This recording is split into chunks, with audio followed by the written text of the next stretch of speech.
Very good morning to all our listeners. Hope you all had a great evening.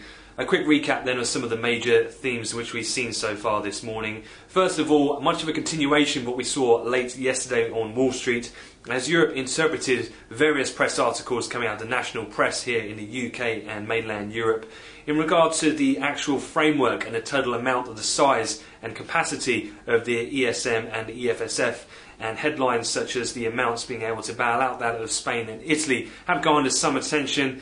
In terms of equity markets, have been slightly mixed to minor positive, but financials as a whole have been holding up in the European equity breakdown. In terms of elsewhere, much of the focus for the UK market turned in toward the June Bank of England minutes. We had quite a surprise dovish count in terms of the asset purchase facility.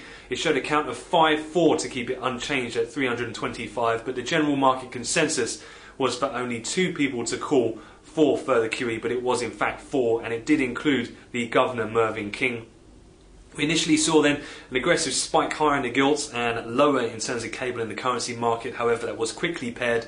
One of the other interesting comments here to be noted was the fact that they did also say within the comments that QE or other methods aside from QE may be better at aiding bank funding. As such, then that move has pulled back, in particular observed in the short end of the curve in the sterling strip. Elsewhere, much of the market awaiting now confirmation of the coalition government to be sworn in either later today or tomorrow. That's according to the Democratic left leader Corvallis, who's just been on the wires in the last few minutes. So we're looking out for various comments from them as we head through the rest of the session. A quick look and an update with Spain. Press reports overnight have denied that report yesterday, which suggested a delayment in the bank audits till after summer in September. That is now to go ahead as was previously scheduled on July 21st. That's according to the Economic Ministry overnight. In terms of Spain itself, we've seen some fluctuation in the yield, but the 7% level is still being one of the key things to keep an eye on here, and we are trading below that level in the 10-year yield at the moment in Spain.